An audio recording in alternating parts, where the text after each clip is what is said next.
नमस्कार दोस्त, आज हम मधेश्वर घाटी में हैं और केदारनाथ विधानसभा का उपचुनाव का प्रचार जोरों पर चल रहा है। तमाम पार्टियां, चाहे भाजपा हो, कांग्रेस हो, निर्दलीय प्रत्याशी हो, लगातार क्षेत्रों में प्रचार कर रहे हैं और इसी चुनाव पर नज़र रखने के लिए आज मीडिया की टीम मधेश्वर घाटी में है। तमाम मित्र लोग हमारे साथ हैं।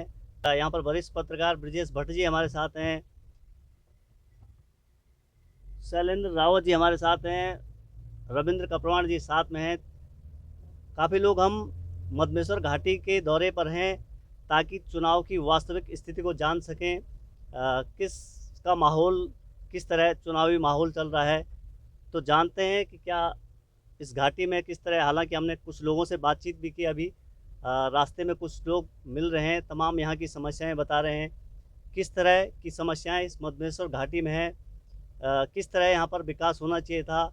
जो इससे पहले विधायक रहे हैं उन्होंने क्या काम यहाँ पर किए हैं, चाहे वो विपक्ष में रहे हैं चाहे सत्ता में रहे हैं, तो किस तरह के काम मधमेश्वर घाटी में है, इन इन विषयों पर भी हम चर्चा करेंगे। लगातार क्षेत्र भ्रमण के दौरान तमाम जो प्रत्याशी हमको मिलेंगे उनसे भी बातचीत करेंगे, लेकिन फिलहाल इस समय हम अ, रास्ते में हैं और रास्ते में चल रहे हैं, तो बातचीत करते हैं अपने वरिष्ठ पत्रकार ब्रजेश भट्ट जी से।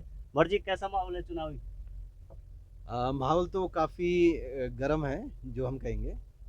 और माहौल को जानने के लिए हम लोग यहाँ आ रहे हैं और देखते हैं कि क्या लोगों के व्यू रहते हैं। और हालांकि लोग भी अब जो हमारी बातचीत लोगों से हो रही है उसमें लोग भी काफ़ी एक तरफ से अवेयर हो गए हैं।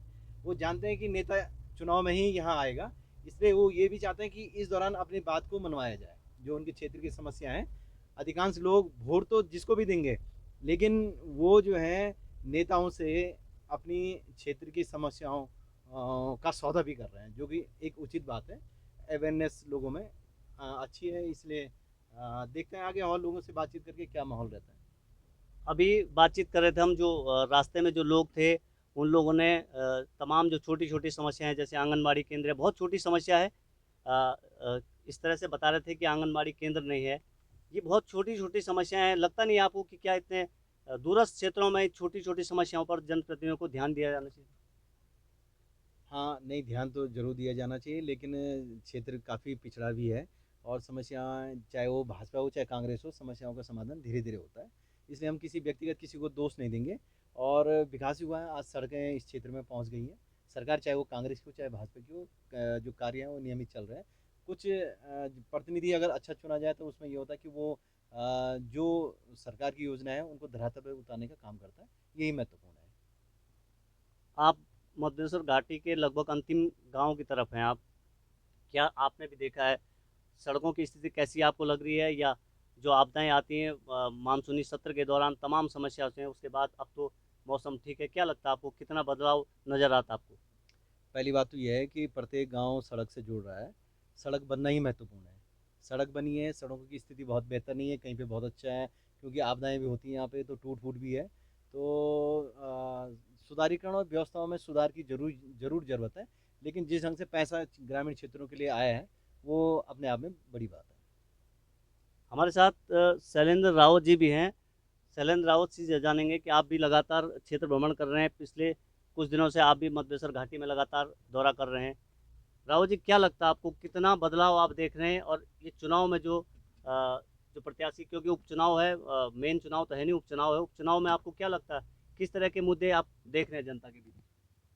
बिल्कुल। बद्री भाई, जिस तरह से जो है केदारनाथ उपचुनाव हो रहा है, हालांकि ये उपचुनाव है मात्र 2 साल के लिए।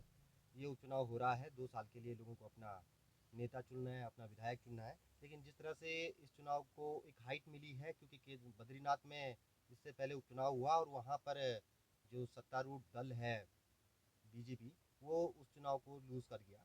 तो उसका इम्पैक्ट यहाँ पर पड़ा, क्योंकि एक धार्मिक स्थल जो है बद्रीनाथ भी है और एक धार्मिक स्थल केदारनाथ भी है, जिस जो कि उत्तराखंड की पूरी भारत में, पूरे विश्व में एक पहचान रखते हैं। ऐसे में क्योंकि बीजेपी धार्मिक जो है पार्टी के तौर पर जानी जाती है, हिंदू पार्टी के तौर पर जानी जाती है, तो उसके लिए यहाँ पर जीतना बहुत ही जरूरी है और एक संदेश जो पूरे देश में उसको देना है। इसके अपोजिट कांग्रेस को ये संदेश देना है कि जिस तरह से बीजेपी अपने आप को एक धार्मिक पार्टी होने का दावा करती है, लेकिन जो धार्मिक क्षेत्र हैं वहाँ पर उसका प्रभाव अब खत्म हो चुका है। और वो ये चाहती है कि उसका जो है ये जो संदेश है वो केदारनाथ के जरिए पूरे देश में जाए और एक माहौल बने, जिस माहौल के लिए लगातार कांग्रेस वर्षों से प्रयास कर रही है कि एक माहौल वो बना पाए और देश में पुनः जो है सत्ता में लौट पाए। तो बड़ा महत्वपूर्ण ये चुनाव है। आने वाला जो चुनाव का रिजल्ट होगा वो पूरे देश में एक संदेश ले जाएगा, चाहे वो बीजेपी की तरफ से ले जाए या फिर कांग्रेस की तरफ से ले जाए। राव जी, एक सवाल ये है कि भाजपा और कांग्रेस के प्रत्याशी तो हैं, साथ में निर्दलीय प्रत्याशी भी मैदान में हैं और एक पत्रकार के नाते वो अपना भाग्य आजमा रहे हैं पहली बार इस क्षेत्र में, और इसी क्षेत्र के रहने वाले में क्या लगता है आपको कि राष्ट्रीय दलों के सामने निर्दलीय प्रत्याशी किस तरह से अपना बिल्कुल, निर्दलीय प्रत्याशी की हर चुनाव में एक महत्वपूर्ण भूमिका होती है और केदारनाथ उपचुनाव में बीते अगर हम 2 चुनाव से देखें तो निर्दलीय की बड़ी भूमिका रही है और हमेशा जो है विनर भले ही राष्ट्रीय पार्टियां रही हों, लेकिन रनर हमेशा निर्दलीय रहा है यहाँ पर। लेकिन इस बार जो है जो मुकाबला है वो राष्ट्रीय पार्टियों के बीच होता हुआ नजर आ रहा है। हालांकि निर्दलीय भी बहुत प्रभाव डालेंगे और जीत में जो भूमिका होगी राष्ट्रीय पार्टियों की, उसमें जो है वोट का अप डाउन करना या फिर एक से दूसरे पर वोट ट्रांसफर करना, किसके वोट वो लॉस कर रहे हैं, ये चीजें प्रभाव डालेंगे, ये जरूर है। लेकिन मुकाबला इस बार त्रिकोणीय नहीं है, बल्कि सीधी फाइट है भाजपा कांग्रेस में।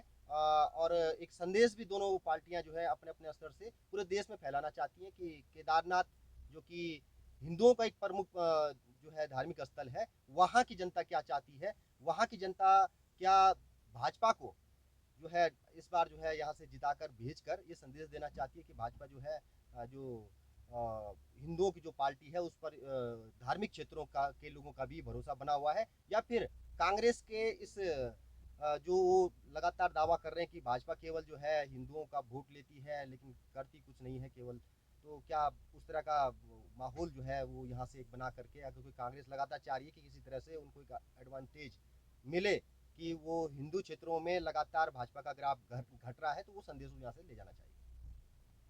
तो इसी तरह से चुनावी चर्चा हम जारी रखेंगे, क्योंकि मधमेश्वर घाटी में हम लोग हैं और आगे जाने की कोशिश कर रहे हैं। जैसे भी समय लगेगा आप लोगों के बीच फिर आएंगे चुनावी चर्चा को लेकर।